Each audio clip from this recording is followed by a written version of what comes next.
जय श्री कृष्णा, राधे राधे। आइए सुनते हैं वैष्णव एकादशी की कथा, व्रत का महत्व। हर एकादशी व्रत का अलग महत्व, कथा और नियम होते हैं। इसलिए व्रती को चाहिए कि व्रती उसी दिन से संबंधित एकादशी व्रत नियमों का पालन करे। उपवास शब्द का अर्थ है पास रहना। हमें अगर भगवान के निकट रहना है तो उपवास करना चाहिए। एकादशी के दिन सभी भौतिक इंद्रिय तृप्ति के कार्य से दूर रहकर भगवान के नाम स्मरण में अधिक से अधिक समय बिताना चाहते हैं। ब्रह्म वैवर्त पुराण में कहा गया है कि उपावृत्तस्य पापेभ्यो यस्तुवासो गुणैषः उपवासः विज्ञेयः सर्वभोग विवर्जितः। अर्थात उपवास का मतलब सभी पापों से और इंद्रिय तृप्ति के कार्यों से दूर रहना है। निश्चित ही एकादशी व्रत के पालन से धन, अर्थ, काम, मोक्ष के साथ पंचम पुरुषार्थ भगवत भक्ति भी प्राप्त होता है। हर एक व्यक्ति को भगवान की प्रसन्नता के लिए इस व्रत का पालन करना चाहिए। जो लोग एकादशी को अन्न ग्रहण करते हैं उन्हें अधम माना जाता है। इस दिन वे जो भोजन करते हैं वह श्वान की विष्ठा जैसे होते हैं।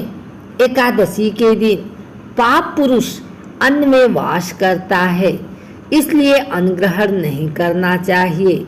जिसे अपना हित करना हो उसे निम्नलिखित अन्न का एकादशी के दिन त्याग करना चाहिए। चावल तथा उससे बने पदार्थ, गेहूं, ज्वार, मक्का, इनसे बने हुए पदार्थ, दाल, मूंग, मसूर, तूर, चना, मटर, जौ इत्यादि, राई और तिल का तेल।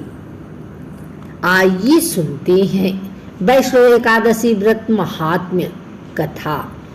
सब धर्म के ज्ञाता, वेद और शास्त्रों के अर्थ ज्ञान में पारंगत, सबके हृदय में रमण करने वाले, श्री विष्णु के तत्व को जानने वाले तथा भगवत परायण प्रहलाद जी जब सुखपूर्वक बैठे हुए थे उस समय उनके समीप स्वधर्म का पालन करने वाले महर्षि कुछ पूछने के लिए आए। महर्षियों ने कहा, प्रहलाद जी, आप कोई ऐसा साधन बताइए जिससे ज्ञान, ध्यान और इंद्रिय विग्रह के बिना ही अनायास भगवान विष्णु का परम पद प्राप्त हो जाता है। उनके ऐसा कहने पर संपूर्ण लोकों के हित के लिए उद्धत रहने वाले विष्णु भक्त प्रहलाद जी ने संक्षेप में इस प्रकार कहा, महर्षियों, जो 18 पुराणों का सार से भी सारतर तत्व है, जिसे कार्तिकेय जी के पूछने पर भगवान शंकर ने उन्हें बताया था, उसका वर्णन करता हूँ, सुनिए। महादेव जी कार्तिकेय से बोले, जो कली में एकादशी की रात में जागरण करते हैं, जो कली में एकादशी की रात में जागरण करते समय वैष्णव शास्त्र का पाठ करता है, उसके कोटि जन्मों के किए हुए 4 प्रकार के पाप नष्ट हो जाते हैं।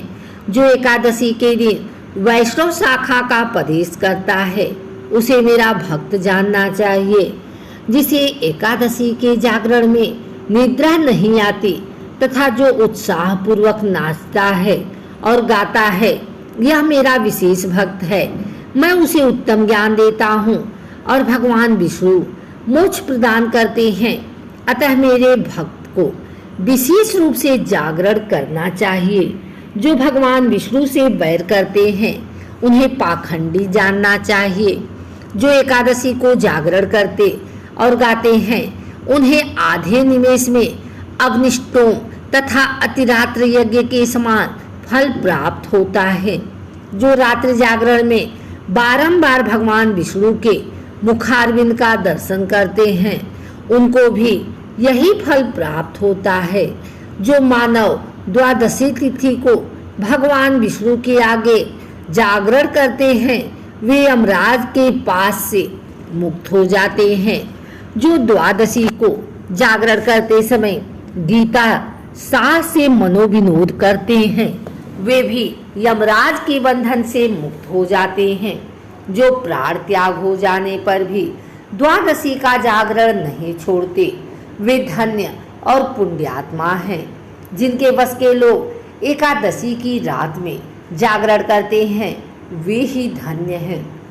जिन्होंने एकादशी को जागरण किया उन्होंने यज्ञदान, गया श्राद्ध और नित्य प्रयाग स्नान कर लिया। उन्हें सन्यासियों का पुण्य भी मिल गया और उनके द्वारा इष्टापूर्ति कर्म का भी भली भांति पालन हो गया। सदानंद भगवान विष्णु के भक्त जागरण षष्ठी एकादशी व्रत करते हैं, इसलिए वे मुझे सदा ही विशेष प्रिय हैं। जिसने वर्धिनी एकादशी की रात में जागरण किया उसने पुनः प्राप्त होने वाले शरीर को स्वयं ही भस्म कर दिया। जिसने 30 पूषा एकादशी को रात में जागरण किया यह भगवान विष्णु के स्वरूप में लीन हो जाता है। जिसकी हरि प्रबोधिनी एकादशी की रात में जागरण किया है उसके स्थूल सूक्ष्म सभी पाप नष्ट हो जाते हैं। जो द्वादशी की रात में जागरण तथा ताल स्वर के साथ संगीत का आयोजन करता है उसे महान पुण्य की प्राप्ति होती है। जो एकादशी के दिन ऋषियों द्वारा बनाए हुए दिव्य शास्त्र से ऋग्वेद, यजुर्वेद तथा सामवेद के वैष्णव मंत्रों से, संस्कृत और प्राकृत के अन्य स्तोत्रों से व गीत वाय आदि के द्वारा भगवान विष्णु को संतुष्ट करता है उसे भगवान विष्णु भी परमानंद प्राप्त करते हैं। जो एकादशी की रात में भगवान विष्णु के आगे वैष्णव भक्तों के समीप गीता और विष्णु सहस्त्र नाम का पाठ करता है वह उस परम धाम में जाता है जहाँ साक्षात भगवान नारायण विराजमान है। पुण्यमय भागवत तथा स्कंद पुराण भगवान विष्णु को प्रिय है। मथुरा और ब्रज में भगवान विष्णु के चरित्र का जो वर्णन किया गया है उसे जो एकादशी की रात भगवान केशव का पूजन करके पढ़ता है उसका पुण्य कितना है यह भी नहीं जानता। कदाचित भगवान विष्णु जानते हैं। बेटा, भगवान के समीप गीत, नृत्य तथा स्तोत्र आदि से जो फल मिलता है वही कली में श्री हरि के समीप जागरण करते समय विष्णु सहस्त्रनाम, गीता तथा श्रीमद् भागवत का पाठ करने से अहम गुना होकर मिलता है। जो श्री हरि के समीप जागरण करते समय रात में दीपक जलाता है उसका पुण्य 100 कल्पी में भी नष्ट नहीं होता। जो जागरण काल में मंजरी सहित तुलसी दल से भक्ति पूर्वक श्री हरि का पूजन करता है उसका पुनः इस संसार में जन्म नहीं होता। स्नान, चंदन, लेप, धूप, दीप, नैवेद्य और तांबूल यह सब जागरण में भगवान को समर्पित किया जाए तो उससे अच्छे पुण्य होता है। कार्तिकेय, जो भक्त मेरा ध्यान करना चाहता है वह एकादशी की रात्रि में श्री हरि के समीप भक्ति पूर्वक जागरण करें। एकादशी के दिन जो लोग जागरण करते हैं उनके शरीर में इंद्र आदि देवता आकर स्थित हो जाते हैं। जो जागरण काल में महाभारत का पाठ करते हैं ये उस परम धाम में जाते हैं जहाँ सन्यासी महात्मा जाया करते हैं। जो इस समय श्री रामचंद्र जी की चरित्र 10 कंठ वे पढ़ते हैं वे योग देवताओं की गति को प्राप्त होते हैं। जिन्होंने श्री हरि के समीप जागरण किया है उन्होंने 4 वेदों का स्वाध्याय, देवताओं का पूजन, गौ का अनुष्ठान तथा 7 तीर्थों में स्नान कर लिया। श्री कृष्ण से बढ़कर कोई देवता नहीं और एकादशी व्रत के समान कोई व्रत नहीं। जहाँ भागवत शाख है भगवान विष्णु के लिए जहाँ जागरण किया जाता है और जहाँ शालयाम शिला स्थित है वही साक्षात भगवान विष्णु उपस्थित होते हैं। 10वीं की रात्रि को पूर्व ब्रह्मचर्य का पालन करें तथा भोग विलास से भी दूर रहें। प्रातः एकादशी तिथि को लकड़ी का दातुन तथा पेस्ट का उपयोग न करें। नीम, जामुन या आम के पत्ते को चबाकर और उंगली से कंठ शुद्ध कर लें। वृक्ष से पत्ता तोड़ना वर्जित है, अतः स्वयं गिरे हुए पत्ते का सेवन करें। यदि यह संभव न हो तो पानी से 12 कुल्ले कर लें। फिर स्नान आदि कर मंदिर में जाकर गीता का पाठ करें या पुरोहित आदि से श्रवण करें। प्रभु के सामने इस प्रकार प्रण करना चाहिए कि आज मैं चोर, पाखंडी और दुराचारी मन से बात नहीं करूंगा और न ही किसी का दिल दुखाऊंगा। गौ, ब्राह्मण आदि को फलाहार व अन्न आदि देकर प्रसन्न कर रात्रि को जागरण कर कीर्तन करूंगा। ओम नमो भगवते वासुदेवाय इस 12 अक्षर मंत्र अथवा गुरु मंत्र का जाप करूंगा। राम, कृष्ण, नारायण इत्यादि विष्णु सहस्त्र नाम को कंठ का भूषण बनाऊंगा। एकादशी के दिन अशुद्ध द्रव्य से बने पेय पिए, कोल्ड ड्रिंक्स, एसिड आदि डाले हुए फलों के डिब्बाबंद रस को न पिए। 2 बार भोजन न करें। आइसक्रीम व तली हुई चीज न खाएं। फल अथवा घर में निकाला हुआ फल का रस अथवा बोटे पर दूध या जल पर रहना विशेष लाभदायक है।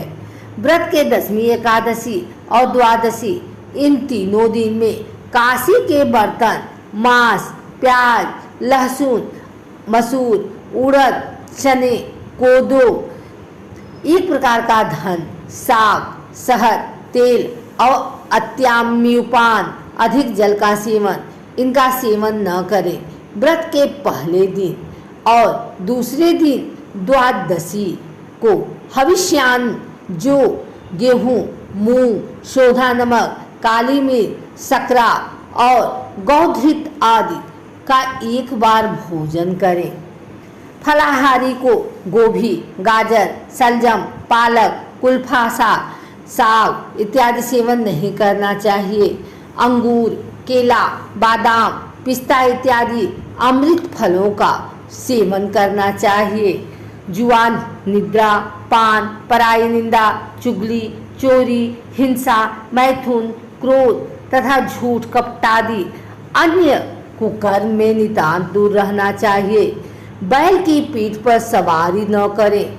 भूलवश किसी निंदक से बात हो जाए तो इस दोष को दूर करने के लिए भगवान सूर्य के दर्शन तथा धूप से श्री हरि का पूजन कर क्षमा मांग लेनी चाहिए। एकादशी के दिन घर में झाड़ू नहीं लगाएं, इससे चोटी आदि सूक्ष्म जीवों की मृत्यु का भय रहता है। इस दिन बाल नहीं कटाएं। मधुर और सत्य भाषण करना चाहिए। इस दिन यथाशक्ति अन्नदान करें, किंतु स्वयं किसी भी का दिया हुआ अन्न कदापि ग्रहण न करें। प्रत्येक वस्तु प्रभु का भोग लगाकर तथा तुलसी दल छोड़कर ग्रहण करना चाहिए। इस विधि से व्रत करने वाला उत्तम फल को प्राप्त करता है। द्वादशी के दिन ब्राह्मणों के नीचे मिष्ठान, दक्षिणा आदि से प्रसन्न कर उनकी परिक्रमा करनी चाहिए।